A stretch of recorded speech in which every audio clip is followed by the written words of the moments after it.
Assalamualaikum anak Umi semuanya, dari kelas 9A sampai dengan kelas 9F. Apa kabar anak Umi?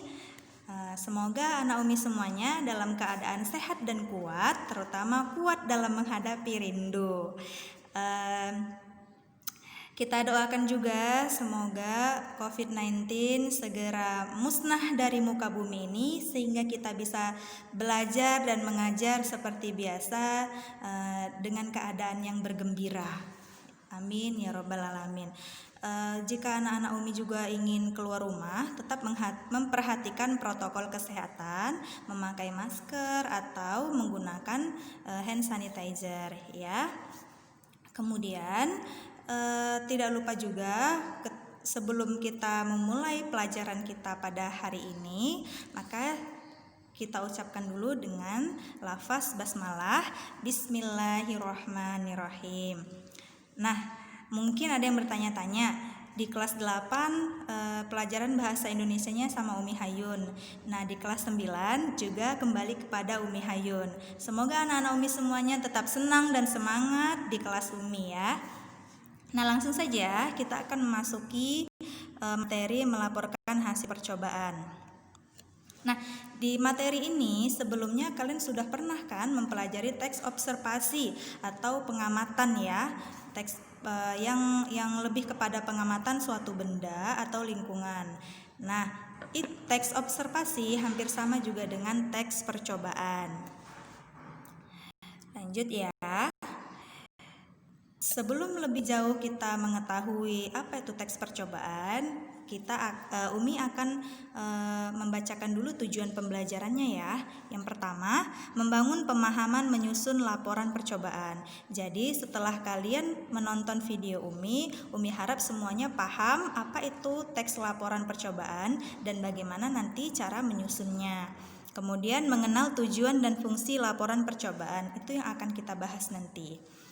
Selanjutnya, mengetahui struktur laporan percobaan, mengidentifikasi ciri-ciri kebahasaan laporan percobaan, menganalisis struktur dan ciri kebahasaan model laporan percobaan, kemudian menyajikan hasil pembahasan telaah model, kemudian menyusun ragangan laporan percobaan, dan menyusun laporan percobaan secara lisan maupun secara tulisan.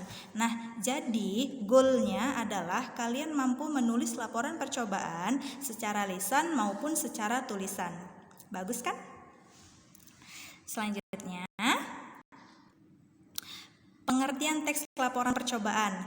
Nah, dari zaman kalian kelas 8, mulai dari teks berita, teks deskripsi, teks eksplanasi, teks puisi, teks drama, yang dimaksud dengan teks itu adalah tulisan ya. Yang namanya teks itu adalah tulisan, bukan lisan. Jadi sudah tahu ya, sudah paham. Kemudian laporan adalah segala sesuatu yang dilaporkan. Ketika kita diberi tugas oleh seseorang, maka kita harus melaporkan tugas apa yang telah seseorang itu berikan kepada kita, itu dia laporan.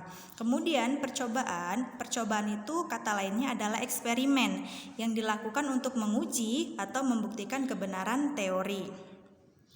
Jadi, dari definisi di atas dapat kita ambil kesimpulan bahwa teks laporan percobaan adalah tulisan yang melaporkan segala bentuk eksperimen untuk menguji atau membuktikan suatu kebenaran teori. Ya, sampai sini paham anak Umi? Untuk lebih singkatnya, Umi sampaikan saja bahwa teks laporan percobaan itu sebenarnya adalah tulisan hasil dari eksperimen yang telah kalian uji gitu ya. Itu lebih gampang dan simple. Selanjutnya Naomi ada ciri teks laporan percobaan. Masih semangat kan? Kita lanjut ya. Ciri laporan percobaan yang pertama yaitu fakta. Nah, fakta itu apa? Sebelumnya juga kita sudah mempelajari tentang fakta ya, fakta dan opini. Sudah kita pelajari di kelas 8. Jadi kita mengulang kembali apa yang telah kalian pelajari di kelas 8. Hayo ingat-ingat kembali apa itu fakta. Nah, anak Umi, ada yang sudah ingat? Oke, baik, Umi beritahu saja ya. Fakta itu adalah sesuatu yang nyata. Ya, fakta itu ciri-cirinya ada dua. Yang pertama itu nyata atau pasti, dan yang kedua dapat dibuktikan. Nah, contoh fakta yang seperti apa? Nih, Umi berikan dua kalimat. Coba kalian pikir-pikir ulang. Kalimat mana yang mengandung kalimat fakta? Misalnya, sekolah Jabal Nur merupakan sekolah yang didominasi dengan cat berwarna biru. Kalimat yang kedua, sekolah Jabal Nur memiliki tanaman bunga mawar sekitar 100 pot. Nah, dari kedua kalimat itu, mana kalimat fakta dan mana kalimat opini? Iya, benar Anak Umi, kalimat fakta adalah kalimat yang pertama. Mengapa seperti itu? Karena dapat dibuktikan dan sudah nyata, ya. Sedangkan kalimat yang kedua terdapat kata sekitar di situ. Nah, sekitar itu tidak bisa dikatakan sebagai fakta karena tidak kuat ya argumennya. Seperti itu. Kita lanjut ke tangga berikutnya, yaitu lengkap dan teruji. Nah, Anak Umi, apa itu lengkap? Nah, ada yang bingung kan persoalan lengkap? Lengkap itu akurat ya. Mengapa harus lengkap dan teruji? Karena dengan kalian memaparkan hasil teks laporan kalian secara lengkap, orang bisa mengetahui informasi dan data-data yang akurat dari teks percobaan yang telah kalian lakukan. Seperti itu. Makanya kalau membuat teks percobaan itu harus lengkap dan teruji agar orang yakin dan percaya terhadap hasil uji yang telah kalian lakukan. Kemudian tangga berikutnya adalah objektif. Nah, mengapa kita harus bersikap objektif? Mengapa ciri-ciri teks laporan itu harus objektif? Nah, objektif itu apa? Objektif itu adalah bersifat keseluruhan, ya, tidak memihak. Jadi, mengatakan sesuatu dengan sebenar-benarnya, dengan apa adanya.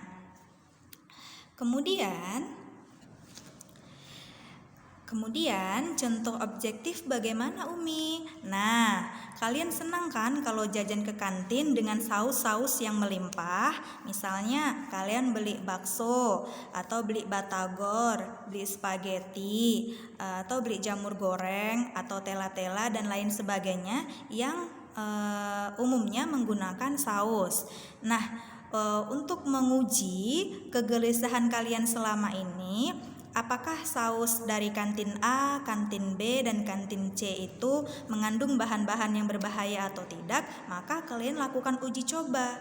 Nah, setelah kalian dapat hasilnya, maka kalian tidak boleh memihak antara kantin A, kantin B, kantin C. Kalian harus mengatakan dengan sebenar-benarnya adanya. Tidak boleh berbohong dengan hasil yang telah kalian lakukan. Itulah dia objektif ya, bersifat menyeluruh. Misalnya di kantin A itu adalah saudara kalian, bibi kalian, maka kalian tidak boleh melindungi bibi kalian walaupun bibi kalian itu jualannya dengan saus yang murah misalnya, dengan mengandung bahan-bahan yang berbahaya. Tidak boleh ya.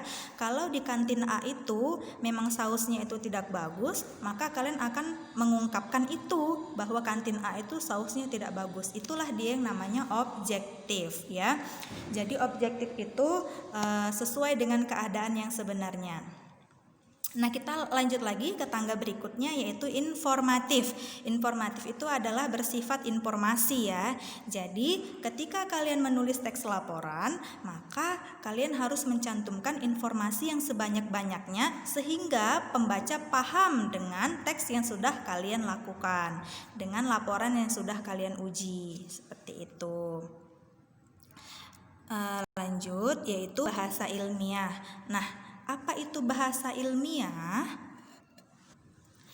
Bahasa ilmiah adalah bahasa yang mendefinisikan secara tepat sesuatu yang berkaitan dengan penelitian agar bahasa tersebut tidak mengandung kerancuan.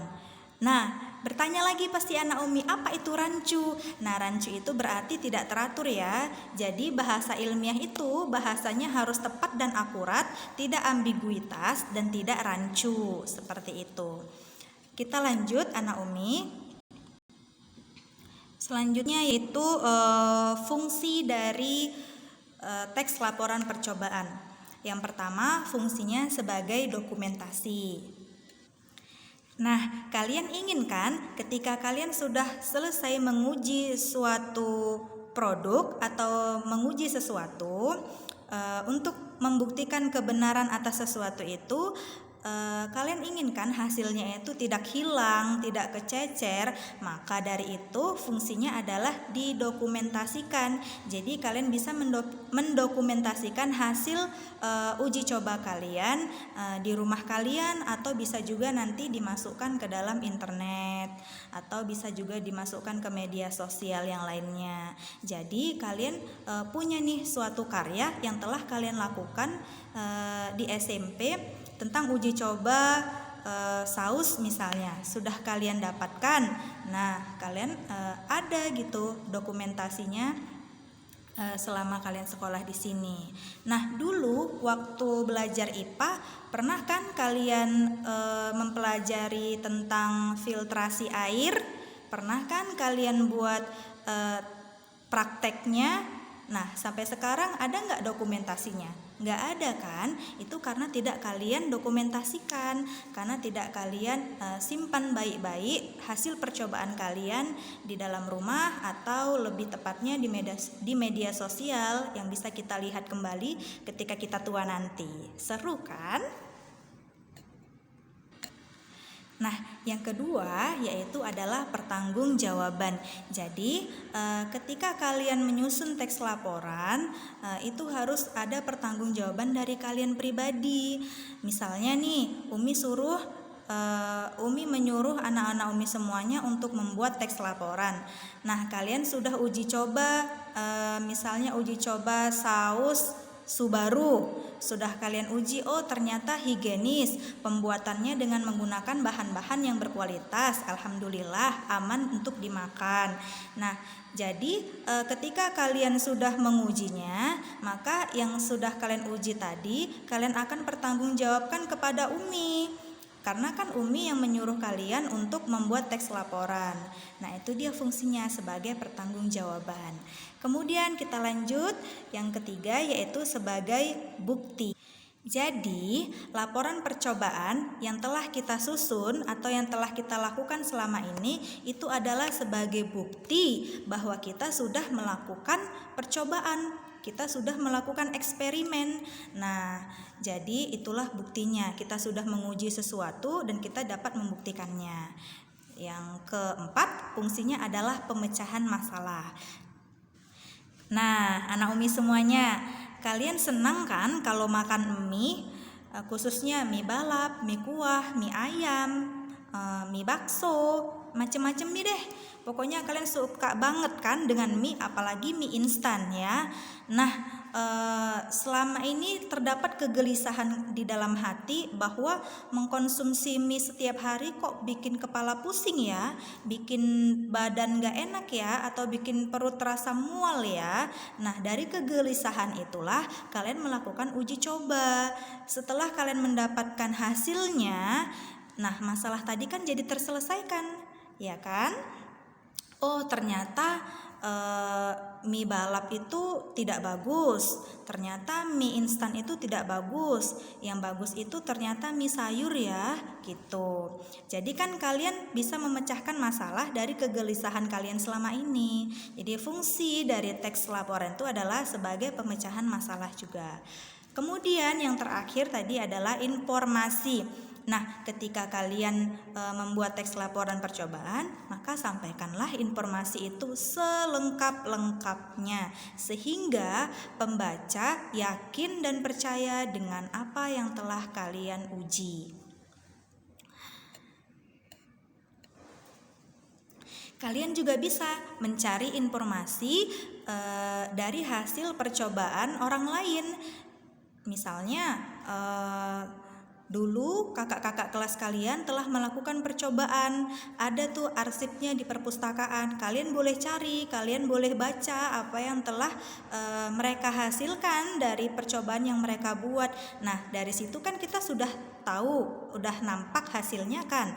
Jadi kita bisa langsung melanjutkan percobaan yang mereka buat gitu kan. Terus kita tahu apa yang mau kita lakukan, seperti itu. Mungkin anak-anak Umi hanya ini saja yang dapat Umi sampaikan. Semoga anak-anak Umi semuanya senang dengan video ini. Semoga anak-anak Umi semuanya paham dengan yang Umi sampaikan. Mari sama-sama kita akhiri dengan membaca hamdalah. Alhamdulillahirobbilalamin. Semoga Allah Subhanahu wa taala terus memberikan pemahaman dan menambahkan ilmu pengetahuan dan wawasan kepada kita semua. Baik anak Umi semuanya, cukup di sini saja yang Umi sampaikan. Tetap di rumah, belajar di rumah, rajin beribadah, dan jangan lupa tetap membantu orang tua. Assalamualaikum warahmatullahi wabarakatuh.